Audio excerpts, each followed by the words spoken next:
Imagine you are sitting in a charming cafe in the south of France. The air is filled with the scent of fresh bread and rich sauces.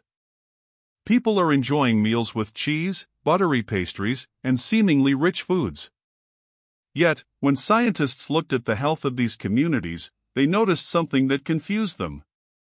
Despite a diet that many would consider risky for the heart, the rates of heart disease were surprisingly low. This mystery became famously known as the French paradox. Researchers around the world became fascinated and started looking for a clue, something that could explain this unexpected protection. Their attention quickly turned to a staple on every French dinner table, a glass of red wine. The idea was captivating. Could this beloved beverage, enjoyed for thousands of years, be more than just a pleasant drink? Could it be a secret weapon for heart health? This question launched decades of scientific investigation, moving the discussion of red wine from dinner conversation into laboratory studies and clinical trials. The story we are about to explore is not a simple one.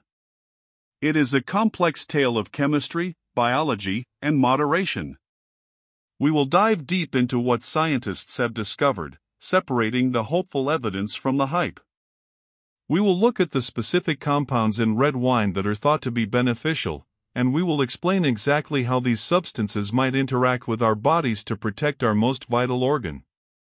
So, pour yourself a metaphorical glass of curiosity as we embark on this journey to understand the fascinating connection between red wine and the human heart, always remembering that the most important part of this story is not just what is in the glass, but how we choose to enjoy it. The initial excitement around the French paradox was not just about the alcohol in the wine. After all, many cultures consume alcohol in various forms. The unique factor seemed to be the red wine itself. This led scientists to tear apart the wine, looking at its individual components. What they found was a rich cocktail of plant-based compounds that are not present in significant amounts in other alcoholic drinks like beer or spirits.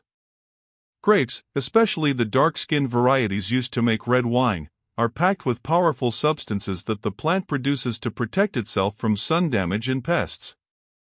When these grapes are fermented into wine, these compounds are extracted, creating a complex liquid with hundreds of different molecules. The most famous of these compounds is a group called polyphenol, and within that group, there is a superstar known as resveratrol. But it is crucial to understand that red wine's potential power likely does not come from a single magic bullet. Instead, it is probably the symphony of all these different compounds working together, each playing a different note in a harmonious tune that may benefit our cardiovascular system. This concept of multiple players working in concert is a key theme we will return to again and again. To understand how red wine might help the heart, we need to get to know the key players inside the bottle. Let us talk about polyphenol. Think of polyphenol as the plant's own defense system and internal sunscreen.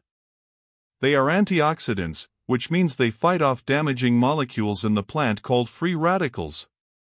When we consume plants rich in polyphenol, like grapes, blueberries, or dark chocolate, we invite these protective compounds into our own bodies. In red wine, the polyphenol come primarily from the skins and seeds of the grapes. Because red wine is fermented with these skins for a longer time than white wine, it ends up with a much higher concentration of these beneficial compounds. Now, let us zoom in on the most famous polyphenol of all, resveratrol. Resveratrol has become a celebrity in the health world, and for good reason. In laboratory studies, it has shown some remarkable abilities. It is a powerful anti-inflammatory agent. Inflammation is a natural process in the body, but when it becomes chronic, it can damage blood vessels and lead to heart disease. By reducing inflammation, resveratrol may help keep our blood vessels healthy and flexible.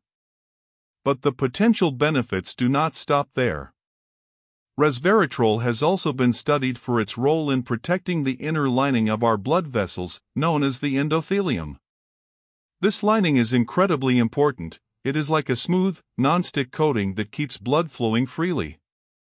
When the endothelium gets damaged, it becomes sticky, and bad cholesterol can start to cling to it, forming plaques that can block arteries.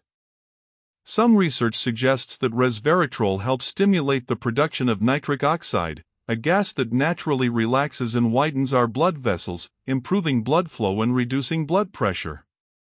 It is like giving our blood vessels a gentle massage from the inside, allowing them to open up and let blood pass through more easily. Other polyphenol in red wine, with names like flavonoids and tannins, also contribute to this protective effect. They work as a team, scavenging harmful free radicals, reducing inflammation, and helping to prevent the oxidation of LDL cholesterol, which is the crucial first step in the formation of those dangerous artery-clogging plaques. It is a multi-layered defense strategy orchestrated by nature. Now that we have met the protective compounds in red wine, let us explore in more detail how they might actually work to shield your heart from harm. Our cardiovascular system is a complex network of highways and roads, your arteries and veins, with your heart as the central pump. Keeping this system running smoothly is the key to heart health. One of the biggest threats is atherosclerosis, which is the slow, gradual hardening and narrowing of the arteries due to the buildup of fatty plaques. The polyphenol in red wine appear to fight this process on several fronts. First, as we mentioned, they act as antioxidants. Think of LDL cholesterol, often called bad cholesterol, as a fleet of trucks carrying fatty cargo. This cargo is not a problem until it becomes oxidized or rusty. Once it rusts, it becomes dangerous and starts to stick to the artery walls. The antioxidants in red wine essentially act as a protective coating, preventing the cholesterol from rusting in the first place. Second, these compounds help reduce chronic inflammation. If you think of a plaque in your artery as a small, smoldering fire, inflammation is the fuel that keeps that fire burning and growing. By dousing the flames of inflammation, the polyphenol in red wine may help prevent these small fires from turning into a 5-alarm blaze that can completely block an artery or rupture, causing a heart attack or stroke. Third, they improve the function and health of the endothelium. A healthy endothelium is like a smooth, Teflon-like surface. When it is damaged, it becomes more like sticky Velcro. The polyphenol, by promoting the release of nitric oxide, help maintain that smooth, Teflon coating. This not only improves blood flow and lowers blood pressure but also makes it much harder for any sticky, oxidized cholesterol to find a place to grab on. Furthermore, some studies suggest that resveratrol and other compounds can make it harder for blood platelets to clump together and form unwanted clots. While clotting is essential to stop bleeding, unwanted clots inside an artery are a primary cause of heart attacks. So, in summary, the potential benefits are a powerful combination of preventing cholesterol damage, calming inflammation, protecting the blood vessel lining, and thinning the blood, all of which contribute to a healthier cardiovascular system. This is where our story takes a very important and serious turn.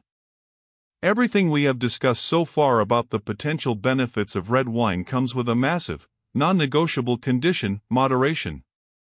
The relationship between alcohol and health is often described as a J-shaped curve. This means that a very small amount might offer some protective benefits compared to drinking nothing at all, but as consumption increases, the risks shoot up dramatically. Think of it as walking a very tight tightrope. On one side, there is a potential, small benefit. On the other side, there is a steep cliff of serious health dangers. The alcohol in wine, which is ethanol, is a toxin. Your liver works hard to process and remove this toxin from your body. Consistent heavy drinking overwhelms the liver and can lead to irreversible damage, including cirrhosis.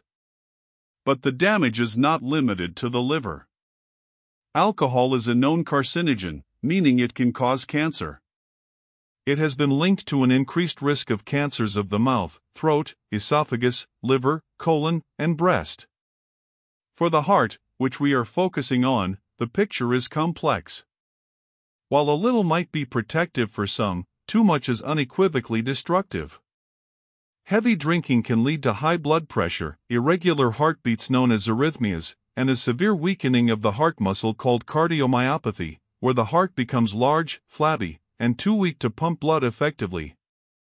It can also contribute to obesity and raise levels of triglycerides, a type of fat in your blood that increases heart disease risk.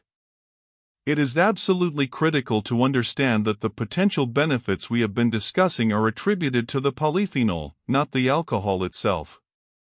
In fact, many doctors and scientists argue that you could likely get the same benefits from consuming red grapes or dark grape juice without any of the risks associated with alcohol. The alcohol is, at best, a delivery vehicle for the polyphenol, and at worst, a poison that cancels out any good and introduces a host of new, severe problems. Given the significant risks that come with alcohol, a very logical question arises: if the beneficial compounds are the polyphenol, can I get them from other, safer sources? The answer is a resounding yes. Nature provides an abundant supply of these powerful plant compounds in many of the foods we eat. The most direct alternative is, unsurprisingly, grapes. Eating dark red or purple grapes, especially with their skins, gives you a direct dose of resveratrol and other flavonoids. Unsweetened grape juice can also be a good source, though it is important to watch the sugar content. But the world of polyphenol extends far beyond the vineyard. Berries, such as blueberries, strawberries, and raspberries, are packed with similar antioxidants. Dark chocolate with a high cocoa content is another excellent source. In fact, the cacao bean is one of the richest known sources of flavonoids. Then there are nuts, particularly walnuts and pecans. Green and black tea are also fantastic sources of a different class of polyphenol that have been strongly linked to heart health. Even vegetables like onions, broccoli, and spinach contribute to your daily intake. The great advantage of getting your polyphenol from whole foods is that you also get a package deal of fiber, vitamins, and minerals, all without any of the risks associated with alcohol consumption. This leads us to the concept of the Mediterranean diet, which many believe is the true explanation for the French paradox, not the red wine alone. This diet is rich in fruits, vegetables, whole grains, legumes, nuts, olive oil, and fish. It includes red wine in moderation, but the foundation is built on whole, plant-based foods. It is highly likely that the remarkable heart health observed in these regions is the result of this overall dietary pattern, with red wine being just one piece of a much larger and more important puzzle. Focusing solely on the wine while ignoring the rest of the diet is like praising a single violin in a magnificent orchestra. It contributes to the beautiful sound, but it is the harmony of all the instruments together that creates the masterpiece. After decades of research, where does the science truly stand on red wine and heart protection? It is a mixed and evolving picture. The initial observational studies, like those looking at the French paradox, were very promising. They showed a correlation, meaning that people who drank moderate amounts of red wine tended to have better heart health. However, correlation does not equal causation. It is possible that people who drink red wine moderately also lead healthier lifestyles overall. They might eat better, exercise more, smoke less, or have higher socioeconomic status. These are called confounding factors, and they can make it seem like the wine is the cause when it might not be. More recent, rigorous studies have tempered the initial excitement. Large-scale analyses have concluded that while low to moderate alcohol consumption might be associated with a lower risk of heart attacks, the overall health risks of alcohol begin to outweigh any potential benefits at very low levels. In 2022, a major analysis published in The Lancet stated that no amount of alcohol is safe for your overall health, and that the heart-related benefits for some are offset by increased risks of cancer and other diseases. For young people, the risks of alcohol consumption far exceed any potential tiny benefit. The scientific community is now much more cautious. They agree that the polyphenol in red wine are biologically active and have beneficial effects in laboratory settings. However, translating that into a real-world health recommendation for drinking alcohol is problematic. It is very difficult to design a study where one group drinks a little alcohol and another drinks none, over many years, while keeping everything else in their lives identical. Therefore, most health organizations, like the American Heart Association, are very clear: do not start drinking alcohol if you do not already, solely for your heart. They emphasize that you can get any potential benefits from a healthy diet rich in fruits and vegetables without the risks of alcohol. So, where does this leave us? The romantic notion of red wine as a simple, magical elixir for heart health has been replaced by a more nuanced and responsible understanding. The story of red wine is a tale of two components: the potentially helpful plant-based polyphenol and the definitively harmful alcohol. If you already enjoy a glass of red wine occasionally as part of a balanced diet, and you do so in true moderation, the current evidence suggests that this may be acceptable without significant harm and might offer a small benefit for your heart. The key word is moderation, which is defined by health authorities as no more than 1 drink per day for women and 2 for men, and even less is increasingly recommended. However, the most important takeaway from our entire journey is this: red wine should never be viewed as medicine. It is not a substitute for proven heart-healthy strategies. If you want to truly protect your heart, the evidence is overwhelming and clear. Focus on what we know works: eating a diet rich in colorful fruits, vegetables, and whole grains, engaging in regular physical activity, maintaining a healthy weight, not smoking, and managing stress. These lifestyle choices have no downside and provide monumental benefits for your entire body, not just your heart. The polyphenol that made red wine so interesting are available in abundance in the foods that form the cornerstone of a healthy lifestyle. So, if you choose to drink red wine, do so for the taste, the culture, and the social enjoyment, not as a health supplement. And if you do not drink, there is absolutely no health reason to start. The true path to a healthy heart is not found at the bottom of a wine glass, but on your plate, in your daily walk, and in the choices you make every single day to nurture your body.